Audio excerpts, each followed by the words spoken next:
فرمان مصطفیٰ صلی اللہ علیہ وآلہ وسلم، جب تم کوئی چیز بھول جاؤ اس پر درود پڑھو، بھولی ہوئی چیز یاد آ جائے۔ صلی اللہ علیہ صلی اللہ علیہ محمد صلی اللہ علیہ وآلہ وسلم۔ اللہ تعالیٰ نے ارشاد فرمایا، وَعَهِدْنَا إِلَىٰ إِبْرَاهِيمَ وَإِسْمَاعِيلَ أَن طَهِّرَ بَيْتِيَ لِلطَّائِفِينَ وَالْعَاكِفِينَ وَالرُّكَّعِ السُّجُودِ۔ اور ہم نے ابراہیم و اسماعیل کو تاکید فرمائی کہ میرا گھر طواف کرنے والوں اور اعتکاف کرنے والوں اور رکوع سجود کرنے والوں کے لیے خوب صاف رکھو۔ حضرت ابراہیم اور حضرت اسماعیل علیہ السلام کو خانہ کعبہ اور مسجد حرام شریف کو حج، عمرہ، طواف، اعتکاف کرنے والوں اور نمازیوں کے لیے پاک و صاف رکھنے کا حکم دیا گیا۔ یہی حکم تمام مسجدوں کے متعلق بھی ہے کہ وہاں گندگی اور بدبودار چیز نہ لائی جائے، کہ سنت انبیاء ہے۔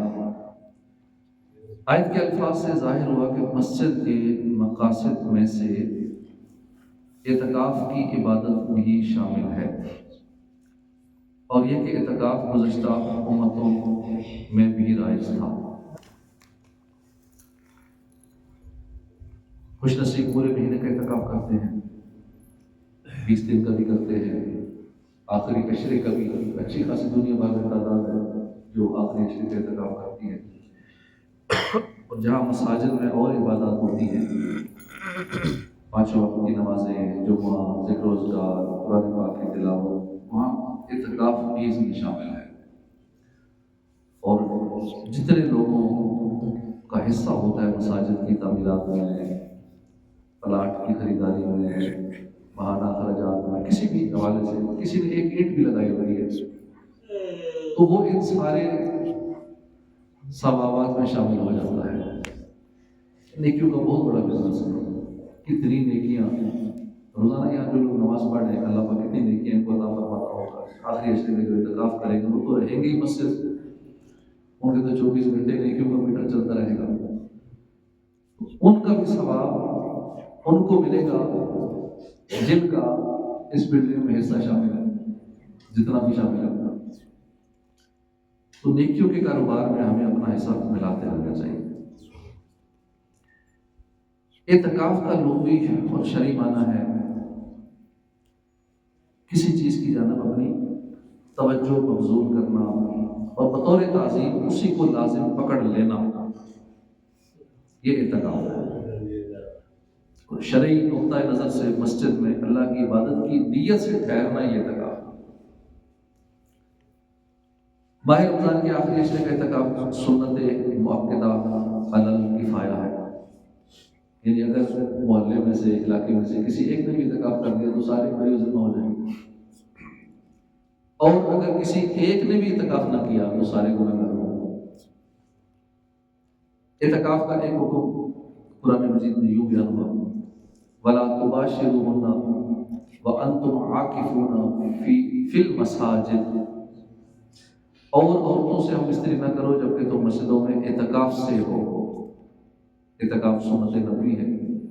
حضرت عائشہ صدیقہ رضی اللہ عنہا سے روایت ہے کہ رسول اللہ صلی اللہ علیہ وسلم رمضان کا آخری عشرہ اعتکاف میں گزارا کرتے تھے۔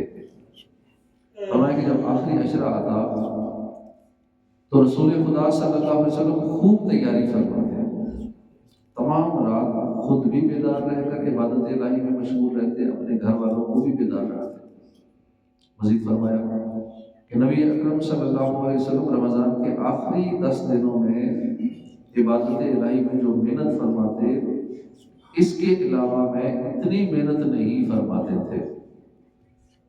اور مسند احمد میں ہے کہ نبی کریم صلی اللہ علیہ وسلم رمضان کے پہلے 20 دنوں میں عبادت بھی فرماتے مگر کچھ آرام بھی کرتے، لیکن جب آخری عشرہ شروع ہو جاتا تو پہلے سے بھی زیادہ بڑھ کر عبادت میں مصروف ہو جاتے۔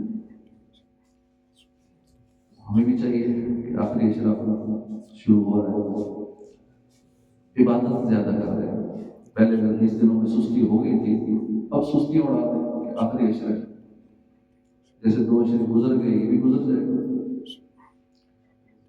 اعتکاف ثواب کا خزانہ ہے. سیدنا امام حسین رضی اللہ تعالیٰ عنہ سے حدیث روایت ہے کہ جس نے رمضان میں 10 دنوں کا اعتکاف کیا تو گویا اس نے 2 حج اور 2 عمرے کیے. نبی کریم صلی اللہ علیہ وسلم نے فرمایا کہ جو شخص اللہ کی رضا کے لیے 1 دن کا اعتکاف کرتا ہے، اللہ تبارک و تعالیٰ اس کے اور دوزخ کے درمیان 3 خندقوں کا فاصلہ حائل کر دیتا ہے. ہر خندق مشرق سے مغرب کے درمیانی فاصلے سے زیادہ لمبی ہے. اعتکاف کا بہت بڑا مقصد اور فائدہ گناہوں سے دوری ہے اور عبادت میں مشغولی ہے، اور یہ فضیلت خود حدیث میں موجود ہے. نبی کریم صلی اللہ علیہ وسلم نے فرمایا معتکف تمام گناہوں سے رکا رہتا ہے اور اسے عملاً نیک اعمال کرنے والے کی طرح مکمل نیکیاں عطا کی جاتی ہیں. ذہن میں رکھیں کہ اعتکاف کا سب سے بنیادی مقصد اپنے آپ کو عبادت الہی، نوافل، تلاوت، ذکر، درود، مجاہدہ، مراقبہ میں مشغول رکھنا اور یاد الہی سے غافل کرنے والے ہر عمل سے خود کو دور کر لیتا ہے، جسے قرآن الفاظ میں یوں کہہ سکتے ہیں کہ وَاذْكُرِ اسْمَ رَبِّكَ وَتَبَتَّلْ إِلَيْهِ تَبْتِيلًا، اور اپنے رب کا نام یاد کرو اور سب سے ٹوٹ کر اسی کے بنے رہو. گویا کہ اعتکاف میں انسان تمام مخلوق سے بطور خاص قلبی اور حتی الامکان ظاہری تعلق ختم کر کے اپنے خالق و مالک سے رابطہ جوڑ لے. اس سارے عمل کا نتیجہ یہ ہو کہ معتکف کے دل میں محبت الہی پیدا ہو، تلاوت قرآن کی حلاوت نصیب ہو، فکر آخرت بیدار ہو، نمازوں کا شوق بڑھے، جماعت میں شرکت کی عادت بنے، حضور کوئی کی جگہ خاموشی آ جائے، خاموشی سے زیادہ تلاوت، ذکر و دروس کی کثرت معمول بن جائے، ضروری دینی علم حاصل ہو، عبادت کا مستقل شوق پیدا ہو، دل گناہوں سے گزر ہو. اعتکاف روحانیت کا خزانہ ہے، باطن میں انقلاب برپا کرنے والی عبادت ہے. زمانہ اعتکاف میں خدا سے قلبی اور روحانی تعلق جوڑنا بہت آسان ہے.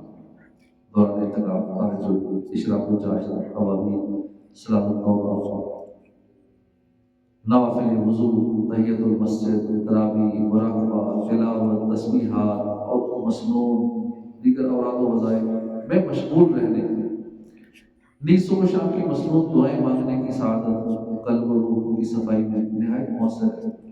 رات کا سجود و قیام، دن کی حالت صیام، نمازوں کے بعد تلاوت کا اہتمام، اکثر اوقات میں تسبیح اور درود کا التزام، گریہ، نیم شبی اور آہ سحر گاہی کی دولت ان دنوں میں بآسانی حاصل ہو جاتی ہے.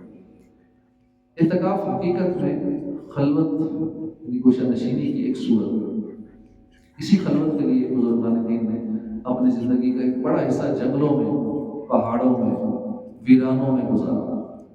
یہ خلوت بذات خود مقصود نہیں، لیکن بہت سے فوائد اسی خلوت پر مدار رکھتے ہیں. ہمارے کثرت کار اور افراتفری کے زمانے میں عمومی طور پر طویل خلوت نہیں ملتی، لیکن اعتکاف کی صورت میں کچھ دن کے لیے یہ خلوت نصیب ہو جاتی ہے. اس طرح عبادت، تلاوت، ذکر و درود، امور آخرت کی فکر کے لیے تنہائی میسر آتی ہے، گناہوں سے دور رہنے کا موقع ملتا ہے، معتکف لوگوں کی طرف سے پہنچنے والی برائی، بد اخلاقی، لڑائی جھگڑے سے بچا رہتا ہے، لوگ اس کے شر سے محفوظ رہتے ہیں. تو یوں معتکف حقوق العباد ضائع کرنے سے بچ جاتا ہے. عبادت میں خشوع، یکسوئی، توجہ اللہ نہایت مفید اور عبادت کے بنیادی مطلوب آداب میں سے ہے. اعتکاف کی صورت میں جو خلوت نصیب ہوتی ہے اس میں کامل توجہ اور مکمل انہماک والے آداب بجا لانا آسان ہوتا ہے.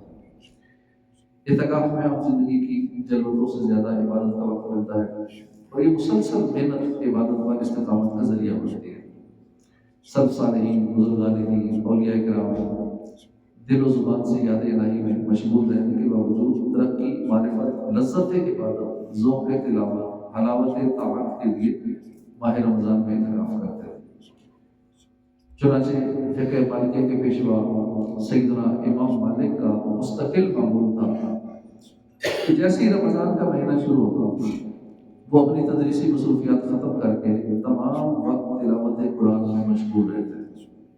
اسی طرح حضرت سفیان ثوری رحمۃ اللہ علیہ رمضان میں دیگر جملہ عبادات چھوڑ کر صرف اور صرف کلام الہی کی قرأت کرتے رہتے ہیں۔ تابعی جلیل امام تفسیر حضرت قتادہ رحمۃ اللہ علیہ دوران اعتکاف آخری اشرا میں ہر رات مکمل قرآن حکیم تلاوت فرمایا کرتے تھے۔ اسی طرح امام غزالی نے بغداد چھوڑنے کے بعد بیت المقدس کے قبۃ الصخرہ میں عرصہ دراز تک اعتکاف کیا اور تلاوت و ذکر و تسبیح، عبادت، شب داری، فکر آخرت کے ساتھ ساتھ امت پر عظیم احسان کرتے ہوئے عظیم کتاب احیاء العلوم یہ تصنیف فرمائی۔ الغرض خدا کے پاک بندے ہمیشہ سے اعتکاف کرتے اور اسے عظیم روحانی اخروی خزانے حاصل کرتے رہے ہیں۔ اللہ تعالیٰ نبی کریم صلی اللہ علیہ وسلم اور صحابہ و اولیاء کے صدقے ہمیں حلاوت عبادت سے لبریز اعتکاف کی سعادت نصیب فرمائے۔ خوش نصیب لوگ آج اعتکاف کریں گے، اللہ تعالیٰ ہمیں بھی زندگی میں ایک بار تو اعتکاف کی سعادت نصیب فرمائے۔ آمین بجاہ نبی الامین صلی اللہ علیہ وآلہ وسلم۔